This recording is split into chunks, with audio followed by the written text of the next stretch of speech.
Hey there, tonight we're stepping into a quiet museum. No rush and nothing you need to do, just calm art stories, low light and slow footsteps. If you feel sleepy, you can simply rest.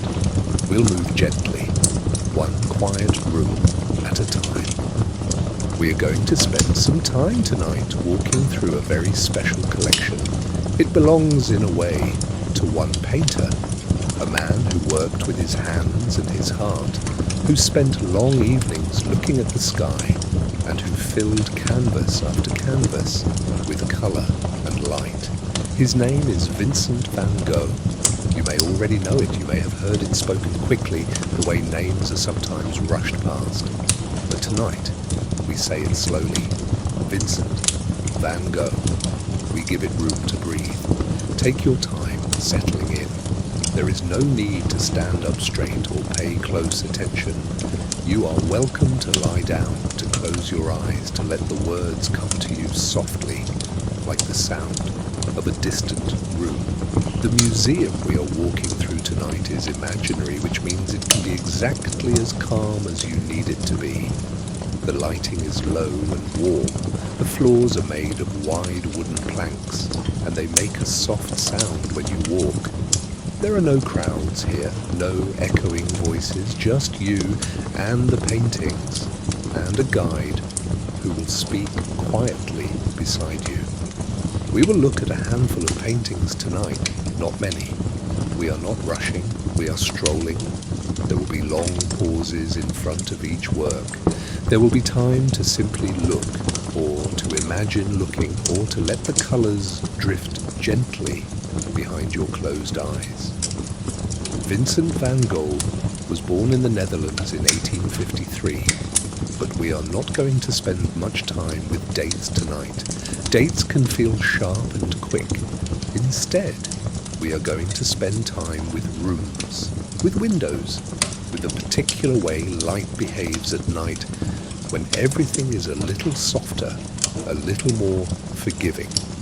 Van Gogh was someone who noticed things. He noticed the way a candle threw gold onto a nearby wall. He noticed the way stars seemed to breathe in the dark sky. He noticed the colour of a wooden chair, and how a simple bed could feel like a portrait of rest itself. He wrote letters too, long, warm, gentle letters to his brother Theo. In those letters, he described what he was seeing and feeling and hoping. He wrote about colours the way some people write about music, with affection, with care, with a quiet kind of joy. But we will come back to the letters. For now, just breathe. Let yourself arrive here, in this imaginary hallway, at the beginning of a long, quiet walk. The first gallery is just ahead. The light there is golden. You can already see it glowing softly through the open doorway, warm and steady, like a lamp left on in a room where someone is sleeping. We will step in together, slowly. There is no hurry at all. As we walk down the hall, notice the walls. They are a soft, pale colour, neither quite white nor quite cream. The kind of colour that does not demand anything from your eyes, the kind of colour that simply holds the space. Along the walls, between the doorways, there are small benches, low and cushioned. You are welcome to sit whenever you like. In this museum, sitting is not only allowed, it is encouraged. We move at the pace of rest here. The air smells faintly of old, pressing gently inward. This room is open and soft and very, very still. The painting before us is called Bedroom in Arles. Van Gogh painted several versions of it, all from the same small room he rented in the town of Arles. He loved this room. He wrote about it to his brother with a kind of quiet pride. He had made it his own, and that mattered to him. The room in the painting is simple. A wooden bed, 2 pillows, a small table, 2 chairs, a window on one wall slightly open, letting in just a little of the outside world. The walls are a gentle lavender blue, the colour of early morning sky. the colour of a bruise that has nearly healed. It is not a dramatic colour.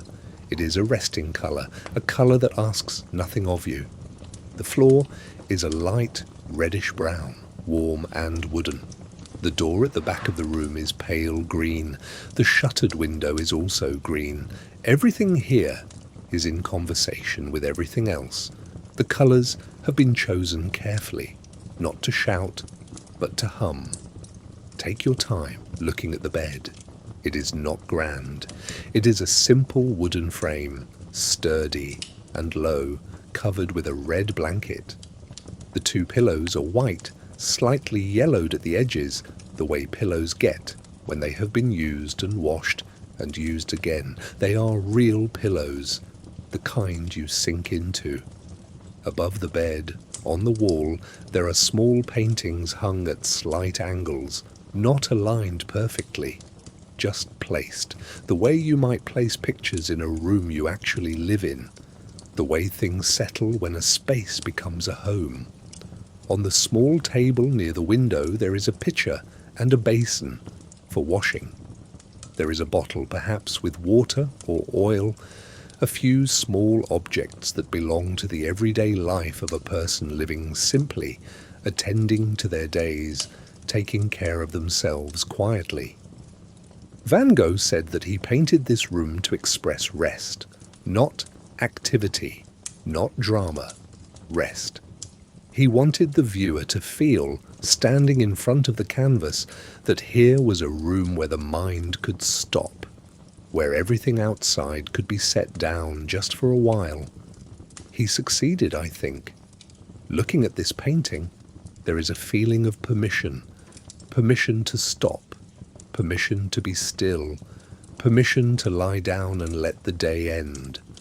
The light in this room is gentle and even. It does not come from a single lamp or a strong window. It simply exists, filling the room softly, touching the walls and the floor and the bedclothes with equal, quiet warmth. If you feel sleepy, you can simply rest. The painting will still be here when you wake.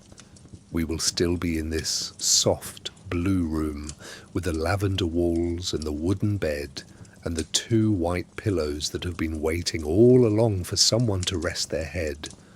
Breathe slowly. Feel the quietness of this room, the way Van Gogh managed to make stillness into something you can almost touch. The blue of the walls is almost cool against your hand. The red of the blanket is almost warm. The floor is almost solid beneath your feet. He wrote to Theo about this painting, about how important it was to him that the room feel restful. He wanted nothing in it to feel agitated or busy. He wanted every line and colour to say the same simple thing. Here is a place to sleep. Here is a place to be quiet. There are no people in this painting, and somehow that makes it more inhabited, not less. Because the room is clearly a room that is lived in. The objects have been chosen and placed. The bed has been made. Someone will return here when the day is done and sleep. It might be you. The two pillows are ready. The lavender walls are calm. The small window lets in just enough air. You can rest here as long as you like. We are in no hurry at all. The next gallery is very near. But there is no need to go there yet. Stay in this blue room. Feel the quiet of it. Let your breathing slow. Let your thoughts soften, the way colours soften when you look at them from a distance. When the edges blur just slightly, and everything becomes a little more gentle, a little more forgiving. This is the room Van Gogh made for rest, and it is yours tonight. Take your time. We step out of the blue bedroom and into a short, connecting hallway. The lighting here is very low, almost dim, the kind of soft, near darkness that you find between rooms at the end of a long, gentle evening. We are moving now toward a different kind of painting, not an interior, not a room. We are stepping outside into the warm air of southern France, into the particular quality of light that Van Gogh travelled all the way to Arles to find. Before we reach the next canvas, let us just rest a moment in this hallway. There is a bench here, low and cushioned in pale grey fabric. Sit for a moment if you like. Let the transition be slow. The town of Arles sits in the south of France, near where the Rhône River, say it gently, Rhône, like a soft sound drifting over water, fans out into the wide flat land of the Camargue. Say it like Camargue, with a slight softening at the end. The light there is different from the north, harder edged during the day. But in the evenings, in the golden hour before dark, it becomes something extraordinary. Van Gogh felt it immediately when he arrived in February of 1888. He wrote to Theo that the light was almost violent in its beauty. Not violent in a harsh way, but in the way that something very alive can feel almost overwhelming, like music played very purely, so cleanly that it seems too real. He rented a small house in Arles. The outside walls were painted yellow. He called it the Yellow House. He wrote about it with great affection, the way you write about a place that has become part of how you understand yourself. The house was his studio, his home, his idea of what a simple, good life might look like. The Yellow House painting shows the building from across the street. It is a bright, clear day. The sky above is a deep and steady blue. The building itself catches the sunlight fully, so that the yellow of its walls seems almost to glow, to radiate warmth outward onto the surrounding street. Beside the house there is a cafe with a red awning. Across the square there are other buildings, ordinary town buildings, white and pale. The street below is reddish gold, sun-warmed and still. A few very small figures move in the distance, going about their ordinary afternoon. It is the middle of the day, and everything is saturated with light. Van Gogh painted it quickly, directly, standing in the open air. The brush strokes are confident and short, placed side by side, the way notes are placed on a page of music. Look at the sky. It is one of his clear skies, not the moving, turbulent sky of his later paintings, but a flat, deep, certain blue. The blue of a day when you know exactly where you are and the air is warm and there is nothing pressing, and you can simply be still inside yourself. The yellow of the house is vibrant, almost alive. Van Gogh loved yellow. He wrote about it often. He said it was the colour of sunlight stored and kept, the colour of something generous and warm. He used it to express gratitude, in a way, gratitude for the south, gratitude for the light, gratitude for a room of his own where he could work and rest and simply be. Take your time with this image, the sunny street, the blue sky, the yellow building catching all that southern warmth. It is mid-afternoon in this painting, and yet there is something quietly restful about it. Perhaps because Van Gogh was not trying to excite you with it. He was simply showing you a building he loved, a small yellow house that meant safety and possibility to him. We will rest here, in front of this painting for a while. There is no hurry. Feel the warmth of the yellow. Feel the steadiness of the blue sky. There is no wind in this painting. The air is still. The town is going about its quiet afternoon.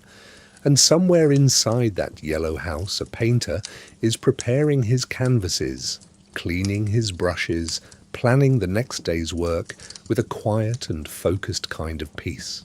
That feeling of quiet preparation, of a day well underway, of a life lived simply and attentively. That is what this painting holds. We will carry it with us as we move on. But take your time. The blue sky is still there. The yellow walls are still warm. Rest here as long as you like. We will move slowly when you are ready. The light is changing now. We have moved through the bright afternoon, through the yellow house and the clear blue sky, and now the sun has begun to go down. The air in these galleries seems to shift with it. The warmth is still present, but it is gentler now, more golden. The day is easing into evening. The painting in this room is called Café Terrace at Night. It is one of Van Gogh's most beloved works, and one of his most peaceful. Take a moment as you enter the room to simply feel the colour before looking at the details. Let the painting speak in atmosphere first. There is gold, and there is deep blue. That is the essential conversation of this painting. The scene is a café in Arles, seen from across a narrow cobblestone street in the evening. The café is open late. Its terrace extends out onto the pavement, and the terrace is filled with warm yellow light, the light of lanterns and lamps overhead. Chairs and tables are set out. One or two small figures sit unhurried, drinking something, looking out at the night. Above the café, the narrow street rises toward the back of the painting, and on either side, the old stone buildings of the town rise up, their windows dark or softly lit. And above everything, above the buildings and the café and the whole quiet street, the sky opens into a deep, deep blue. And in that blue sky, there are stars. Van Gogh painted this in September of 1888 outside at night, with lamps attached to his hat and easel, so he could see the canvas. He worked in the actual dark, under the actual stars, trying to capture the particular way the night sky looks when you are standing in a lit street and you let your eyes drift upward. The stars in this painting are not scientific, they are felt. They are the stars as you experience them, when you have been looking at lamplight for a while and then look up suddenly, and the darkness presses against your eyes and the stars seem bright as sparks, scattered and alive. Take your time looking at this painting, or letting it form behind closed eyes. There is the warm gold of the café, the yellow light spilling out across the cobblestones, turning the old stones into something almost liquid, the way light on uneven ground becomes a kind of soft mosaic. There is the deep blue of the sky, not the flat sky of a busy day, the alive sky of a clear night, full and pressing gently downward with the weight of all that darkness and all those small, brilliant lights. The cobblestones are beautiful. Van Gogh painted them with curved, rolling strokes, so that the surface of the street seems almost to breathe, to shift very gently underfoot, as if the whole night were in slow, easy motion. The café itself is warm and open, welcoming without demanding anything. If you were walking down this narrow street at night and you were a little cold and a little tired, you would stop here. You would find a chair. You would sit and look up at those stars. We'll move slowly through this room. The painting is large, it fills the wall. Standing before it, you feel slightly inside it. The cobblestones seem to extend toward you. The stars seem directly overhead. Van Gogh wrote to his sister about this painting. He told her it was the first painting he had ever made at night, outdoors, under the real sky. He said the sky interested him more and more, that he believed the night was richer in colour than the day if you looked at it properly, richer in colour than the day. That is a striking thought. The night, not as an absence of light, but as a different kind of light, deeper, more varied, more willing to be looked at slowly. There is a long, unbroken quiet in this painting. The café is open, the tables are set, the stars are out, the street is still and warm, and somewhere, in the deep blue above, More stars than you can count are doing what stars have always done, simply burning, quietly, at a very great distance. If you feel sleepy, you can simply rest. Let the deep blues settle around you. Let the warm gold of the cafe stay in your chest, a small, steady warmth, a lamp left on for you. The stars are very quiet tonight. You are very still. That is a good thing, a calm thing. The night is rich with colour if you look at it slowly. Rest here. We are in no hurry. The cobblestone street has carried us now to the edge of the river. The next painting opens before us like a window. A large, low window looking out over dark water and a city reflected in it, and above everything, a sky so full of stars it seems to be breathing. This is Starry Night over the Rhone. Say it gently, Rhone. Van Gogh painted it in September of 1888 from the bank of the river Rhone, not far from the Yellow House late at night, working under the same stars he was trying to paint. Before we look at the details, just rest for a moment in the overall feeling of the painting. Dark water, reflected light, a wide, deep sky. The Rhone is broad and dark in this painting, and it holds the reflections of the town on its far bank. Those reflections are long and trembling, yellow and orange, the light of gas lamps and lit windows stretching downward into the water like fingers, or like roots. Above the town, the sky is a deep, saturated blue. Not black, blue. The blue of a very clear night, far from city light, the blue that sky becomes when your eyes have fully adjusted and you have been watching it for a long time. And in that blue sky, 7 stars.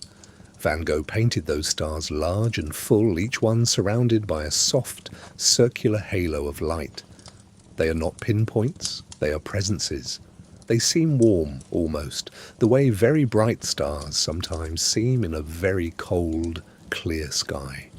They seem close. Take your time, looking at the sky. Let your eyes move slowly from star to star. There are 7 bright ones scattered across the upper portion of the painting, each one haloed, each one steady. The reflections in the water below are moving, painted in loose, vertical strokes that shimmer, suggesting the very slight movement of water, at rest.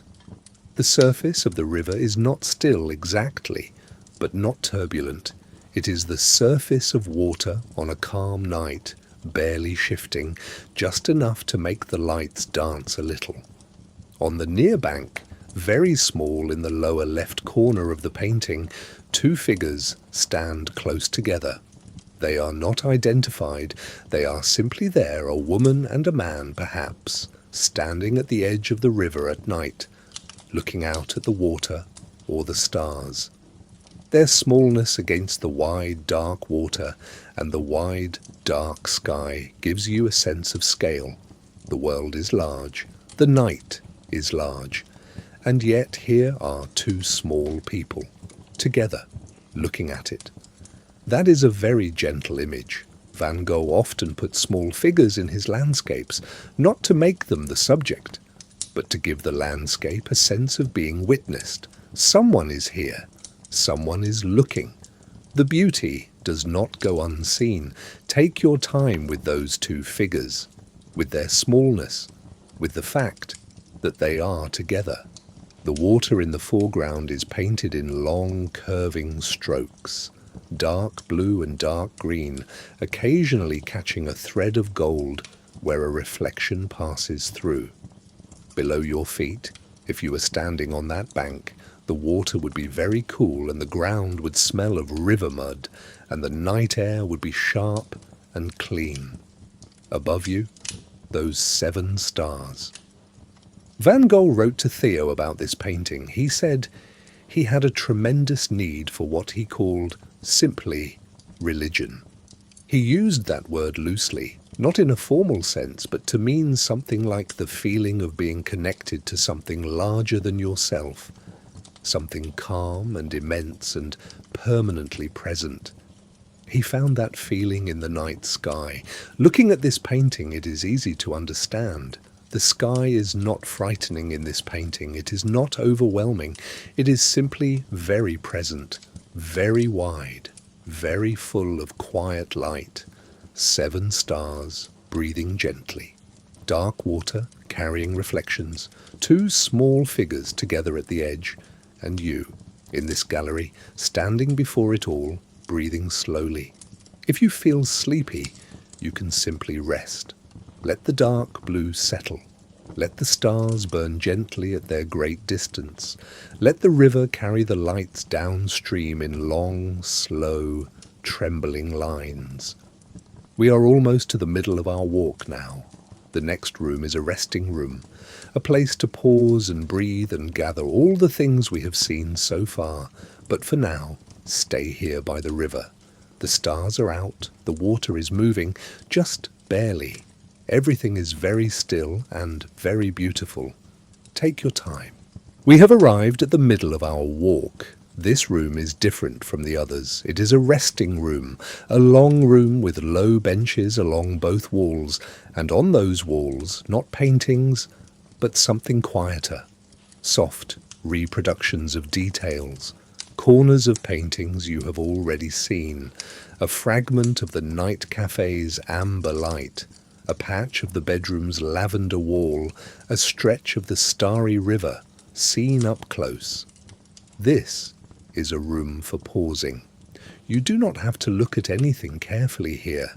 You do not have to focus. If your eyes want to close, let them. If you have already drifted into sleep, that is a very good thing. The narration will continue softly, and if you surface again at any point, you will find us still here, still walking slowly, still in no hurry at all.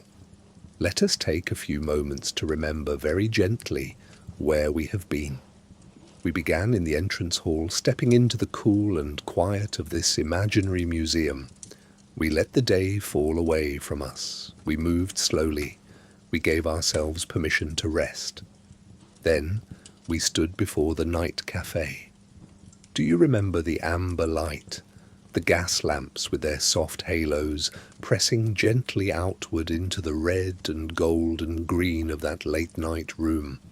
The billiard table, the scattered chairs, the feeling of a room that stayed open all night for anyone who needed somewhere warm. Then we stepped into the bedroom in Arles, the lavender blue walls, the wooden bed with the red blanket, the 2 white pillows, the small window with its green shutters slightly open, the room Van Gogh made for rest, the room he wanted to feel like peace. We moved outside into the afternoon of the yellow house, blue sky, vibrant yellow walls, the town going about its quiet business, the feeling of a day well underway, a home that meant safety and possibility. Then the evening came. The cafe terrace opened before us, with its golden lamplight and its deep blue sky and its stars scattered overhead, the cobblestones catching the light, the night richer in colour than the day if you look at it slowly. And then the river, the Rhone in the dark, with those 7 haloed stars, 2 small figures at the edge of the water, reflections trembling in the current, the feeling of being very small and also very safe beneath a sky that has been here much longer than any of us. All of that is inside you now, carried gently, not as information, as feeling.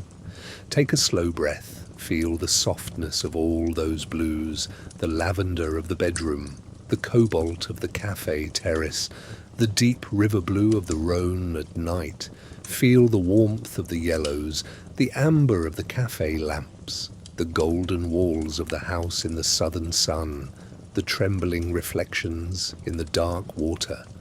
Van Gogh worked with colour the way a musician works with sound, not to describe the world, but to express how it feels to be inside it, to be alive and breathing and looking, to be a person who notices things.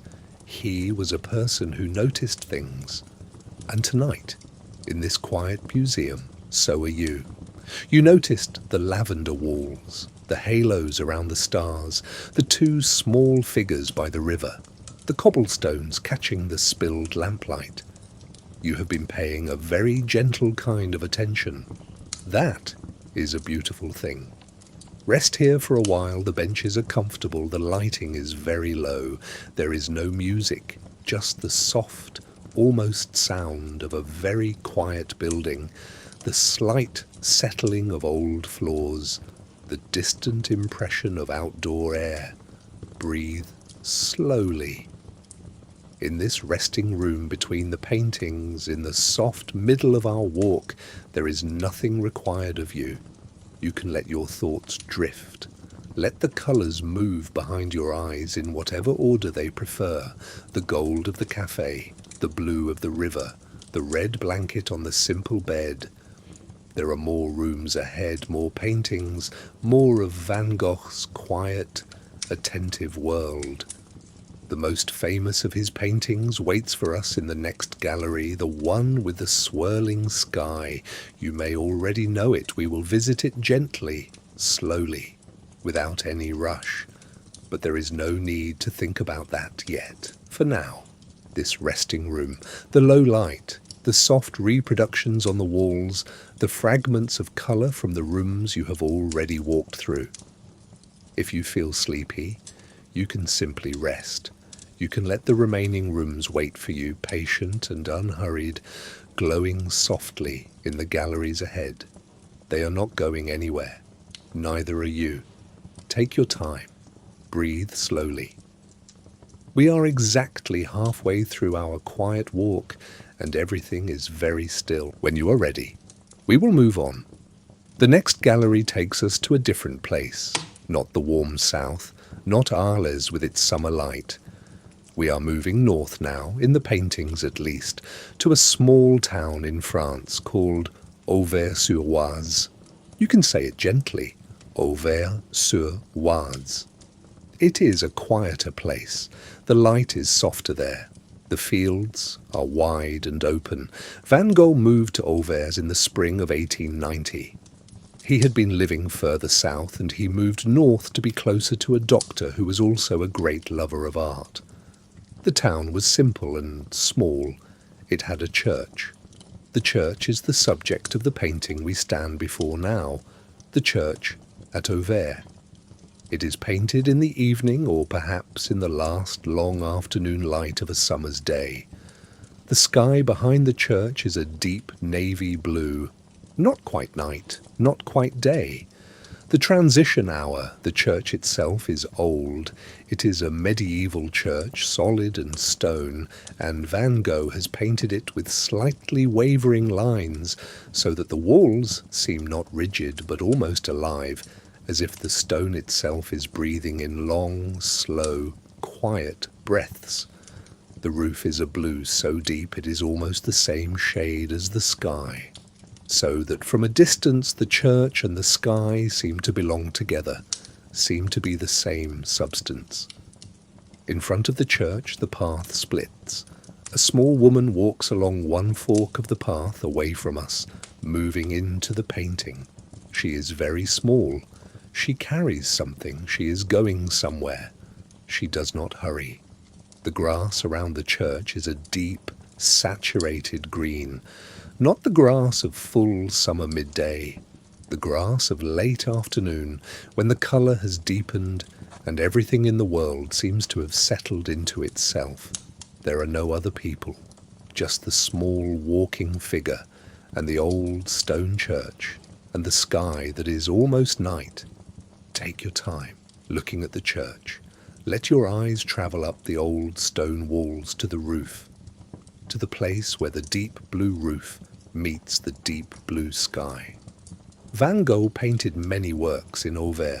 He worked quickly there, even more quickly than usual. Some days he completed an entire canvas. He was painting with great energy and great focus. The fields around Auvers were wide and open, and he walked out into them often, carrying his canvas and his paints. The fields in his Ove paintings are extraordinary. They are painted in long, sweeping strokes that follow the direction of the wind or the rows of wheat or the contours of the land. If you stood inside those paintings, you would feel the breeze.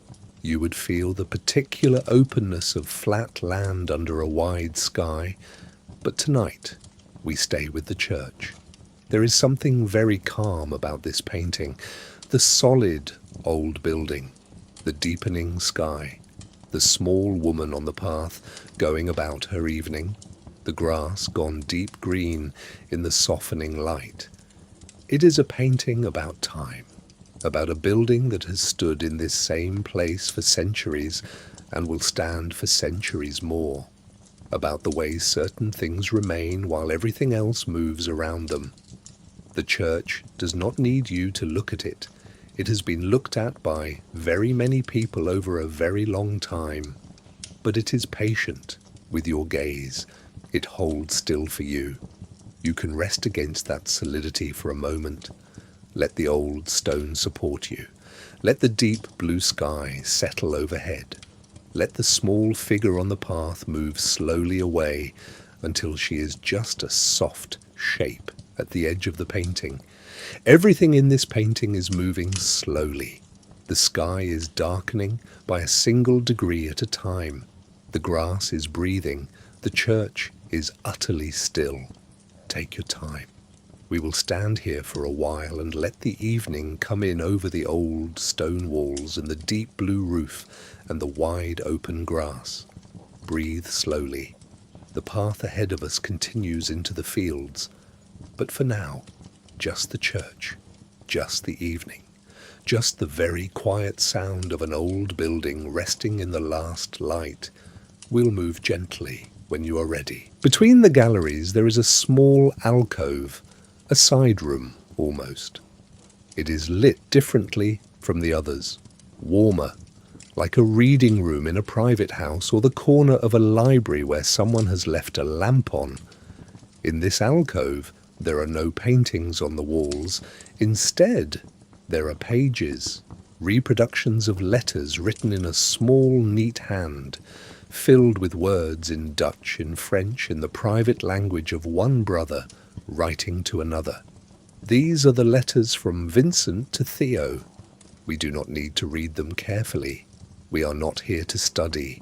We are here to simply be in the presence of them, the way you might sit in a room where someone was once very alive and feel something of that aliveness still lingering in the air.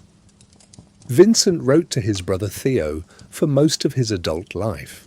Hundreds and hundreds of letters, long ones and short ones, letters about colour and about weather and about paintings he had seen and paintings he hoped to make, letters about his daily life, what he had eaten, where he had walked, how the light had been that morning. Theo was a gentle and loyal correspondent. He wrote back. He sent money regularly from his own modest income so that Vincent could buy canvas and paints and rent the yellow house. He believed in his brother's work. He understood it, or tried to, and his understanding made a great deal possible. The letters between them are not dramatic tonight. We are holding them gently. We are noticing only the warmth in them, the way one person can sustain another person across a great distance with words written late at night by lamplight and sent in the mail. Imagine the letters travelling. A small envelope written in a careful hand, posted from a town in the south of France, making its way by train and post-carriage through the French countryside, through Paris, arriving finally in a city apartment where a young man opens it and reads his brother's careful words. Something about the quality of the light today. Something about a painting that was giving him difficulty. Something about the feeling of the evening over the fields. Simple things. Important things. The things you tell someone when you want them to know you are still there, still paying attention, still trying. The letters are full of colour. Van Gogh described his paintings to Theo in great detail, sometimes because Theo could not come to see them in person, sometimes because the act of describing helped him understand what he was trying to do. He would write about the exact shades he was using, about the way two colours sitting beside each other could create a third colour in the eye of the viewer, about the strange alchemy of paint on canvas. Reading those descriptions, even in translation, you can almost see the paintings being made. The room becomes the studio. The lamplight is the lamplight of Arles. And somewhere just out of sight, a man is standing at a canvas, brush in hand, trying to get something true onto the surface. That is a very human image, not grand, not heroic, just a person in a room trying to make something real. We will stay in this alcove for a while. Let the warmth of it settle around you. The reproduced letters on the walls, the lamp in the corner. If you feel sleepy, you can simply rest. The letters will still be here. Theo will still receive his brother's words, travelling by post through the French countryside, full of colour and careful observation, and a very ordinary, very constant kind of love. That constancy. That is what I want you to carry from this room. Not drama, not loss, just the image of two brothers writing to each other, across distances, across years, each letter saying in its own way, I am here. I am looking at things. I am trying to describe them to you. You are here. You are listening. That is something very like the same gesture. Breathe slowly. Let the warmth of this reading room hold you for a while. There are two more galleries ahead. One of them holds the most famous painting in our collection tonight. The other is a very soft room, barely lit, designed for the end of the walk. But you do not need to think about those rooms yet. Just this alcove, just the letters, just the lamp. Rest here as long as you like. Take your time. And now we arrive. This is the room you may have been waiting for without quite knowing it. Or perhaps you have been here before, in another museum, another lifetime, another quiet evening. Because this painting is very well known, and yet it is never quite what you expect. The painting is called The Starry Night. Van Gogh painted it in June of 1889 from the window of a room where he was staying in Saint-Rémy-de-Provence. You can say it gently. Saint-Rémy-de-Provence, a town with a hospital surrounded by wheat fields and cypress trees. The room in this gallery is larger than the others. The ceiling is higher. The painting is large. And when you enter, before you have even properly looked at it, you feel the sky. That is the right word. Feel, not see. Feel. The sky in this painting is moving, not quickly, not violently, but with a deep, slow, continuous motion like the movement of very deep water, or of clouds seen from a great distance on a very calm day. Everything in this sky is in motion. The stars and the moon and the long sweeping currents of light between them, all of it turning, breathing, alive. Van Gogh painted the sky in long curved strokes, swirling strokes. They follow the movement of something, wind perhaps, or current, or something deeper than either. The paint is thick. You can see the marks of the brush if you stand close. Each stroke is deliberate, each one placed with full attention. The stars are enormous in this painting. Surrounded by halos of blue and yellow and white, they pulse outward into the dark around them.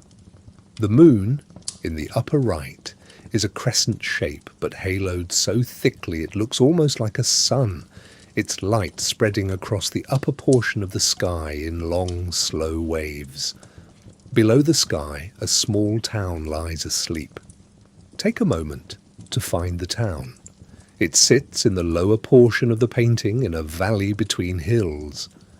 The houses are simple dark shapes, a few lit windows. A church steeple rises from the centre of the town, reaching upward toward that breathing sky. The church is very like the one in Auvers, familiar and steady. The town is asleep. Everything in it is very still. The lights in the windows are small and fixed, not trembling the way the stars above them tremble. The town is a quiet, settled thing, a resting thing. And on the left side of the painting, a cypress tree, say it, SY press, rises from the foreground up into the sky. Cypress trees in southern France grow very tall and narrow, like dark flames. This one reaches all the way to the top of the painting, into the swirling sky itself. It is almost black. It is the darkest thing in the painting, and against the moving blue and gold of the sky it stands absolutely still. The stillness of the tree against the motion of the sky, the stillness of the sleeping town against the motion of the stars. That contrast is very important. It is not tension, it is not conflict. It is simply two kinds of existence side by side. The still and the moving, the resting and the breathing. You can be both at once. The cypress tree is both, utterly still and reaching upward into the turning sky. Take your time, looking at the sky. Let your eyes follow one of the great curving strokes, the long, slow arc of a current moving from the moon outward across the sky, growing and spreading, taking the light with it. Van Gogh was not painting the sky as it literally was. He was painting the sky as he felt it to be, as something alive, as something vast and warm and in continuous gentle motion, as something that did not need you to understand it, only to be under it. That is a different kind of knowledge, not the knowledge of facts, the knowledge of being present, of looking up. The stars in this painting do not ask anything of you, they are simply there. They have been there every night, whether you were looking or not, burning at a very great distance, steady in their motion, warm in their light. And tonight, in this imaginary museum, in this large quiet room, you have looked at them. You have been under that sky, even with your eyes closed, even if you are half asleep. You have felt the breathing of it, the slow, steady turning of those luminous currents, the enormous quiet of a world going about its ancient work. If you feel sleepy, you can simply rest here. The sky will keep moving gently while you sleep. The cypress tree will keep reaching, the town will keep resting in its valley, and those stars, enormous and haloed and warm, will keep burning. For you, for anyone who looks up, for the long nighttime world. Take your time. We will stay here as long as you like. There is no hurry. Not now. Not ever. Breathe slowly. The sky is breathing with you. The night is very deep now. We have been in this museum for a long time, and the galleries have grown quieter with each room. The lighting has grown lower. Your footsteps on the wooden floor are almost silent. We step now into a room that is different from all the others. It is not entirely dark. There is a quality of light here that is neither night nor day. It is the light of very early morning before the sun has fully risen, when the sky is still mostly dark, but something along one edge of it has begun to change. The painting in this room is called Wheatfield with Crows. It is one of Van Gogh's last paintings made in the fields around Auvers. The field stretches out across a wide horizontal canvas. The wheat is gold and deep amber, and it moves in the wind, all those thousands of stalks bending together in long, slow waves. The sky above the wheat is a turbulent, deep blue, not calm like the resting blue of the Rhone night, more active great masses of dark cloud moving, and in the distance a strip of lighter sky, very narrow, along the horizon. Through the air above the wheat, birds are flying, small black shapes scattered across the sky, crows moving in multiple directions at once, some flying away from the viewer, some flying toward. They are not frightening. They are simply moving. They are the movement of the painting. Everything else bends, or presses, or breathes, and the birds move, quick and free, through all of it. There are 3 paths through the wheat. They begin at the bottom of the painting and lead into the field, but none of them reaches the back. They disappear into the wheat, into the depth of the canvas. They are invitations that do not tell you where they go. That is not an ominous thing. It is simply the nature of some paths.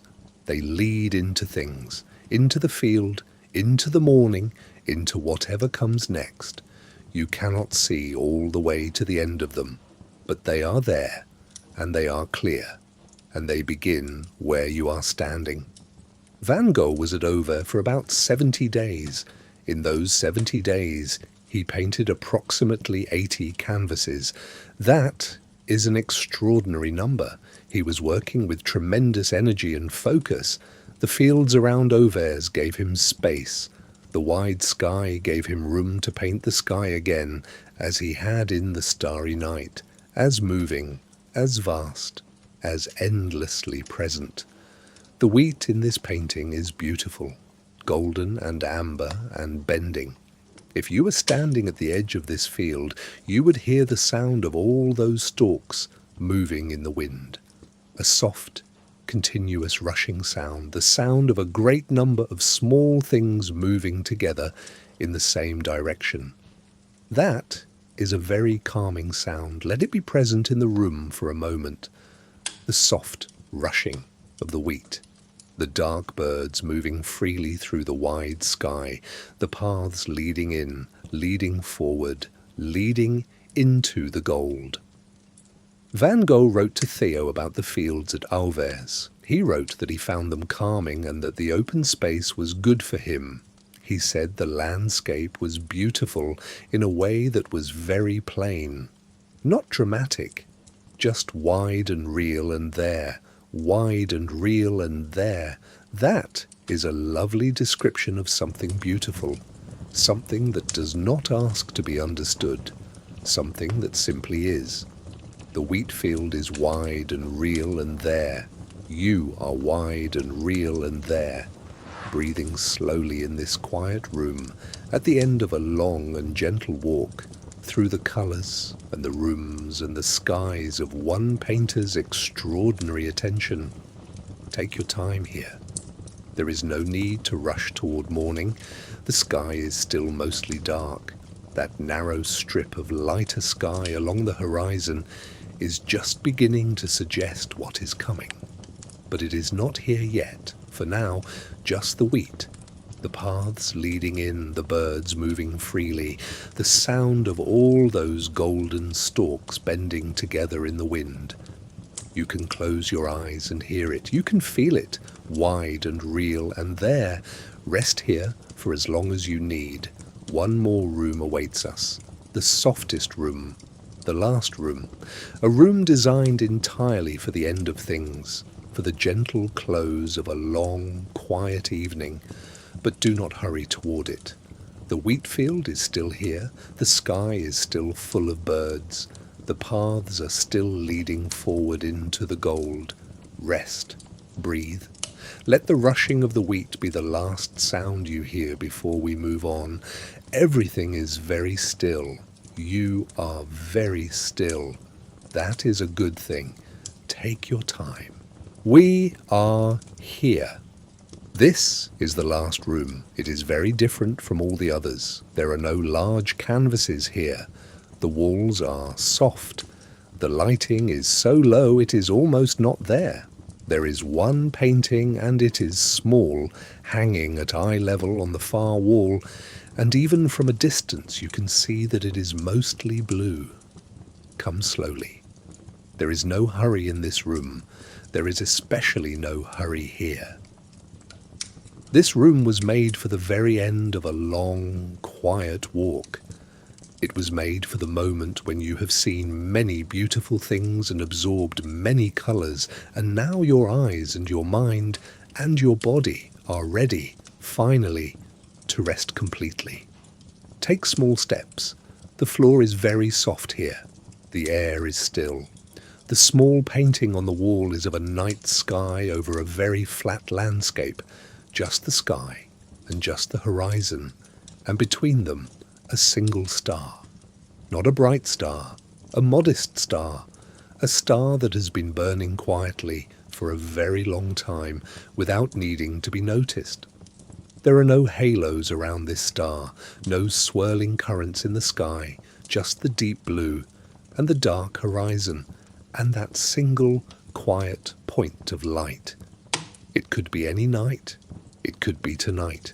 Find a place to stand in front of this painting, or a place to sit if you prefer. There is no specific way to be here. The room is wide and low and dark, and you can be in it however you need to be. We have been walking for a long time tonight. We have seen amber light in a room that stayed open all night. We have seen lavender walls and a wooden bed and 2 white pillows. We have seen the yellow house in the afternoon sun, warm and full of possibility. We have seen cobblestones catching the gold of cafe lamps, and above them a sky full of trembling stars. We have seen the river at night, carrying reflections, and 2 small figures at the water's edge. We have rested in the middle room, and remembered. We have stood before an old church in the evening and felt the solidity of old stone. We have sat in the warmth of an alcove full of letters between brothers. We have felt the breathing sky of the most famous painting, its enormous stars and its living currents and its sleeping town and its reaching tree. And we have stood at the edge of a wheat field in the early morning dark, watching birds move freely through the wide open air. All of that is in you now. Not as information, as colour, as feeling, as the memory of being present. Van Gogh paid attention. That was the great gift of his work. Not that he painted brilliantly, though he did, but that his attention was so complete, so fully given, that standing before his canvases you can feel it. You can feel the quality of his looking, the care he had for a gas lamp, a wooden chair, a pair of worn boots, a field of wheat, a night sky. He paid attention, and something of that attention passes into you when you stand in front of the paintings. Tonight, you paid attention too. You were here, you were present. That is a very simple thing, and a very complete thing. Take a slow breath. The small painting on the wall, the single star, the deep blue, the horizon very dark and very still. Let your eyes soften. Let the blue come in slowly, filling the room, filling the space behind your eyelids if they are closed. Blue is the colour of depth. Blue is the colour of rest. Blue is the colour of the sky at that precise moment when it is not quite night anymore, but morning has not yet begun to speak. The in-between hour, the hour that belongs to no one and to everyone. You are in that hour now. The walk is ending. The museum is going dark, very slowly, one room at a time, behind you. The night cafe's amber lamps are dimming. The lavender bedroom walls are fading to something softer. The starry sky over the Rhone is still. The wheat field is dark. Everything is settling. Breathe slowly, in and out. There is nowhere else to be. Nothing else to do. The small star on the wall is very patient. It has been burning for a long time. It will keep burning. You can sleep now. Let the blue come in. Let the last colour of the evening be this quiet, deep, undemanding blue. Van Gogh painted it thousands of times in hundreds of skies over rivers and fields and towns and wheat and the rooftops of ordinary houses. He always found more in it, more depth, more variation, more reason to look again. But you have looked enough for tonight. You have been present for enough. The paintings are resting now. The museum is very still. The small star burns on. You can let go. Close your eyes. Let the blues settle around you, soft and deep and patient. We have arrived at the end of our quiet walk, and here, at the end, there is only this, rest, and the night continuing gently around you. And somewhere, at a very great distance, the stars. They are always there. You can sleep now. Take your time.